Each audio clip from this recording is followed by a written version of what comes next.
वर्षाभरासाठी प्रसिद्ध असणाऱ्या जुन्नर तालुक्यातील नाणेघाट परिसरामध्ये आपण आहोत। विकेंडमुळे नाणेघाट परिसरामध्ये खरं तर पर्यटकांनी मोठ्या संख्येने गर्दी केली आहे आणि या ठिकाणी वाहतूक कोंडी झालेली पाहायला मिळते। खऱ्या अर्थाने वर्षापर्यंतचा वर्षा सहलीचा आनंद घेण्यासाठी मोठ्या संख्येने पर्यटक या ठिकाणी सहभागी झालेत।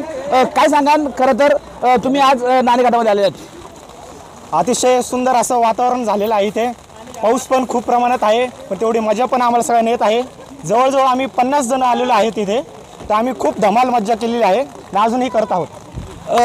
नाणेघाट आहे, पाऊस सुरू झाला आहे, अगदी निसर्ग फुलला आहे। तुम्ही कुठून आलात आणि काय आहे इथली परिस्थिती? आम्ही नांदेडून आलो आहोत। इथली परिस्थिती खूप छान आहे, इथं वातावरणही खूप छान आहे, पाऊस पण चांगला पडत आहे।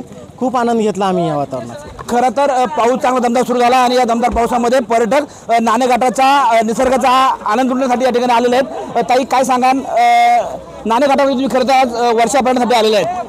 खूप छान वाटतंय, म्हणजे एकदम सेफ पण आहे वॉटरफॉल हा, आणि खूप म्हणजे नेचर खूप छान आहे। मुलं खूप छान एन्जॉय करतात, खूप सेफ आहे।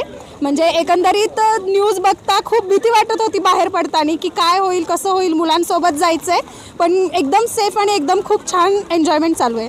खरं तर नाणेघाट हा परिसर पर्यटनासाठी अत्यंत सुरक्षित असा परिसर मानला जातो।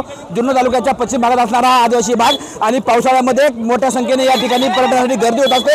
आपण पाहू शकता खऱ्या अर्थाने आज नाणेघाट परिसरामध्ये मोठी गर्दी झाली आहे आणि त्या गर्दीबरोबर पर्यटक मोठ्या संख्येने या ठिकाणी आपला आनंद साजरा करत आहेत। टाइम्स नाव नाणेघाट जुन्नर।